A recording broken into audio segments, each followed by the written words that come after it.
In this video, I'll show you how to check player ID on Roblox.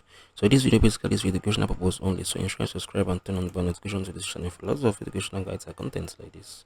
Now head over to your Roblox, right? I'm going to show you how you can check player ID. So Lily is my friend and I want to show you, like, we want to check her ID. So what we're going to do right now, click on Lily, right? She's my friend here on Roblox.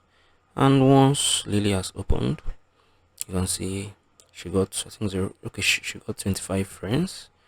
These are her friends. She got 0 followers, 0 following.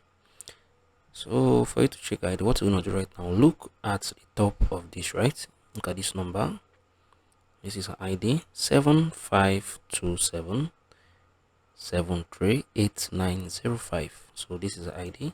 So this is basically how you can just check this. It's very easy. If you find this video helpful, please share it below in the comment section. Thank you guys for watching through. I'll see you all in the next one.